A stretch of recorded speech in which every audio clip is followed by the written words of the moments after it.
سلامونه په دې هیله چې ټول به روغ جوړ اوسئ. یو ځل بیا میراج خان سکیلز یوټیوب چینل له طرفه په ساتوشي اپ کې هغه ملګري چې دوی سره ساتوشي اپ سره خپل ادرسونه لینک کوي، نو اکثریت ملګري دغه مشکل لري چې هغوی وایي موږ د اسټ پاسورډ کوم یو د اسټ پاسورډ موږ څنګه خپل ساتوشي اپ ته ورکولی شو. بیا ویډرا وخت کې موږ نه اسټ پاسورډ غواړو، نو دا به موږ چیرته معلومو. راځئ په دې ویډیو کې ستاسو ته در وښیم. بله مهمه خبره دا چې هغه ملګري چې په ساتوشي اپ کې تر اوسه اکونټونه نه دي جوړ کړي، اکونټونه جوړ کړئ. ساتوشي اپ کې چې هر کوین راځي هغه تاسې ماینینګ کوئ.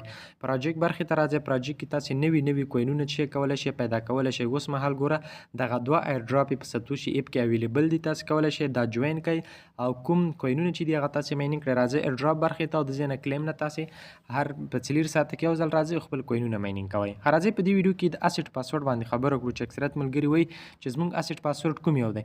راځئ اسټ پاسورډ دپاره هغه ملګري چې ساتوشي اپ کې اکونټونه نه دي جوړ کړي، د همدې ویډیو په ډسکرپشن کې ما تاسې د ویډیو لینک پرېښی، هغه وګورئ او د همغې طریقې باندې خپل اکونټونه په ساتوشي اپ کې جوړ کړئ. د اسټ پاسورډ لپاره به تاسې راشئ می برخې ته. دا وینئ په ځای کې می برخه ده، را به شئ د خپل می برخې ته.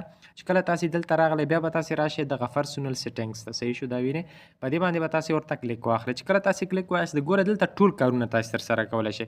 که چېرې تاسې خپل ساتوشي اپ ته نیم چینج کوئ، نیک نیم چینج کوئ، تاسې پاسورډ چینج کوئ، نو موږ او تاسې چې کله غواړو له خپل ساتوشي اپ نه ویډرا وکړو نو موږ دپاره دغه پاسورډ مهم دی، د یعنې اسټ پاسورډ.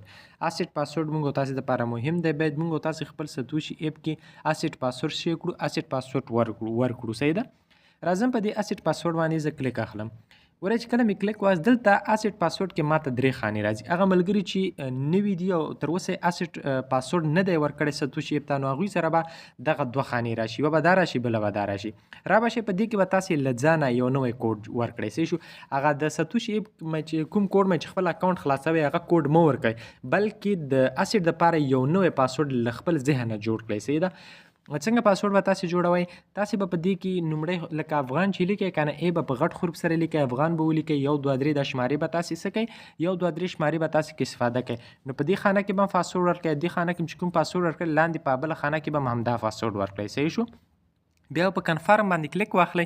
بیا ستاسې جیمیل ته یو کوډ ځي. صحیح ده؟ کوم جیمیل ته ستاسې کوم جیمیل مې چې دغه ساتوشي اپ جوړ کړی هغه کوډ به راواخلئ او په ساتوشي اپ کې به ورکړئ، نو هغه ستاسې کوم اسټ پاسورډ چې دی هغه به ورکړي. چې کله هم تاسې خپل ادرس له ساتوشي اپ سره وصل کوئ نو بیا همدغه د اسټ پاسورډ به تاسې ته جدا یادي او د لوګین پاسورډ به تاسې ته جدا یادي، یعنې خپل اکاونټ چې خلاصوئ هغه پاسورډ به جدا او د اسټ پاسورډ به جدا. نو اسټ پاسورډ تاسې دلته ورکولی شئ. صحیح ده؟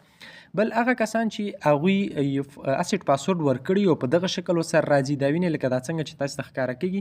مطلب دا چې دوی یو پاسورډ ورکړی او هغه پاسورډ له دوی نه هیر شوی اوسي، یا که تاسې نه د هر شي پاسورډ هیرېږي، که د هر شي پاسورډ تاسې نه هیرېږي نو دلته یو لاندې بل شی تاسې ته ښکاره کېږي د کنفرم له لاندې فارګاټډ پاسورډ، فارګاټډ اسټ پاسورډ، یعنې که چېرته له تاسې نه خپل پاسورډ هیر شوی تاسې کولی شئ په دې باندې کلیک واخلئ.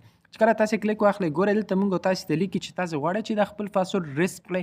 زه ورته یم چې زه غواړم. را به شئ په دې باندې به په ریسټ باندې به تاسې ورته کلیک واخلئ. ګورئ زموږ ستاسې جیمیل ته څه شی لاړ، زموږ ستاسې جیمیل ته یو کوډ لاړ. زه به لاړ شم له جیمیله به خپل کوډ راواخلم. صحیح ده؟ ګورئ زما جیمیل ته یو کوډ راغلی دی په ساتوشي اپ کې. صحیح شو؟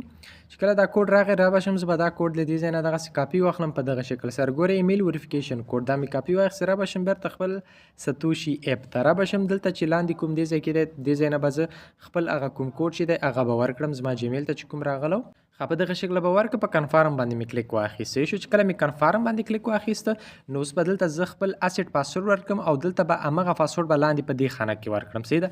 کله چې تاسې نوی پاسورډ له دې نه مخکې تاسې اسټ پاسورډ نه وي جوړ کړی نو کولی شئ په دغه شکل به تاسې ته ښکاره کېږي دلته پاسورډ کې دلته به لاندې کنفرم هغه پاسورډ کنفرم کړئ ستاسې د اسټ پاسورډ. زه راځم همغه خپل اسټ پاسورډ دلته ورکوم. صحیح شو؟ لکه مطلب زه چې هر کوډ ورکوم خپل اسټ پاسورډ ورکوم په کنفرم باندې کلیک اخلم. دا دی ما خپل پاسورډ ورکړ. بیا هم یوه یادونه کړم چې د پاسورډ لومړی حروف لکه تاسې به ولیکئ افغان، د افغان لومړی حروف باید غټ اوسي، ای باید په غټ حروف سره ولیکل شي. بیا 1 2 3 ورکړئ، بیا د ډالر نشانه یا @gmail دا شی نه ورکړئ. چې کله هم دا ورکړل نو بیا په کنفرم باندې تاسې کلیک واخلئ. نو ګورئ زموږ ستاسې هغه دغه چې دی چینج کېږي، یعنې دا همغه دوباره زما چې کوم خپل پاسورډ همغه ما ورکړ. نو په دغه شکل سره ستاسې اسټ پاسورډ څه شی کېږي، ستاسې اسټ پاسورډ چینج کېږي. نو دلته ټولو مهم دی په دې کې به تاسې خپل د اسټ پاسورډ دپاره یو پاسورډ جوړ کړئ.